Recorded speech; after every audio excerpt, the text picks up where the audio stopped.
ఓం నమ శివాయ. హాయ్ అండి, అందరికీ శుభోదయం అండి. మనం పూజ చేసేటప్పుడు ఇంట్లో ఏ పూజ సామాన్లు ఏమున్నా లేకపోయినా పూలు లేకపోతే అసలు పూజ చేయాలనిపించదు కదండి. దేవుడికి ఒక 2 పూలైనా పెట్టాలి కదండి. అయితే నేనైతే నిన్న పూలు తెచ్చుకోవడం అయితే మర్చిపోయాను. ఇంకా పొద్దున ఇప్పుడు టైం వచ్చేసి 4:30 అవుతుంది. పూల కోసం అయితే బజార్కి అయితే వచ్చాను. నా కూతుర్ని ఎప్పుడు 6, 7ంటికి లేపినా లేవదు. నేను బజార్కి వెళ్తున్నా అనేసరికి లేచి కూర్చునేసింది. ఇంక ఇద్దరం కలిసి అయితే పూల కోసం వచ్చాము. ఎక్కడ చూసినా పూలైతే దొరకలేదండి. షాపులు ఓపెన్ చేయలేదు అప్పటికి.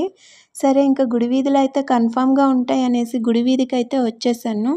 గుడి వీధిలో అయితే దొరికాయండి పూలు. తీసుకొని ఇంక ఇంటికైతే వచ్చి మా తండ్రి శివయ్యకి ఇలాగా అలంకరించానండి.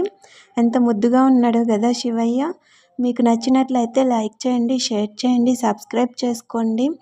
చాలామంది వీడియో చూస్తున్నారు కానీ లైక్ చేయట్లేదండి. ఒక లైక్ చేయండి. మీ లైక్ మాకెంతో సపోర్టుగా ఉంటుంది. ఓం నమ శివాయ.